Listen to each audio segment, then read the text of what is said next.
And that concludes our fourth leaders' interview for the general election of 2019. There is, of course, still one to be done. Boris Johnson, the Prime Minister. We have been asking him for weeks now to give us a date, a time, a venue. As of now, none has been forthcoming. No broadcaster can compel a politician to be interviewed, but leaders' interviews have been a key part of the BBC's primetime election coverage for decades. We do them on your behalf to scrutinise and hold to account those who would govern us. That is democracy. We've always proceeded in good faith that the leaders would participate, and in every election they have. All of them, until this one. It is not too late. We have an interview prepared, oven ready, as Mr. Johnson likes to say. The theme running through our questions is trust, and why so many times in his career in politics and journalism, critics and sometimes even those close to him have deemed him to be untrustworthy. It is, of course, relevant to what he is promising us all now. Can he be trusted to deliver 50,000 more nurses when almost 20,000 in his numbers are already working for the NHS? He promises 40 new hospitals, but only 6 are scheduled to be built by 2025. Can he be believed when he claims another 34 will be built in the 5 years after that?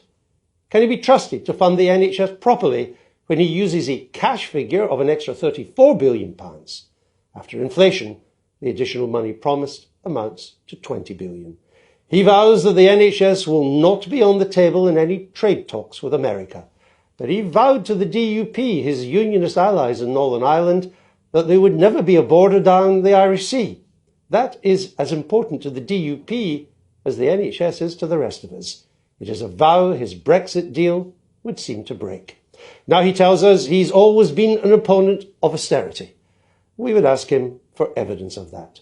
And we would want to know why an opponent of austerity would bake so much of it into their future spending plans. We would ask why, as with the proposed increase in police numbers, so many of his promises only take us back to the future, back to where we were before austerity began. Social care is an issue of growing concern. On the steps of Downing Street in July, he said he'd prepared a plan for social care. We'd ask him why that plan is not in his manifesto. Questions of trust. Questions we'd like to put to Mr. Johnson so you can hear his replies. But we can't, because he won't sit down with us. There is no law, no Supreme Court ruling that can force Mr. Johnson to participate in a BBC leaders' interview.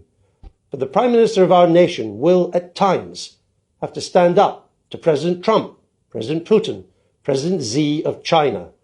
So it was surely not expecting too much that he spent half an hour standing up to me. Good night.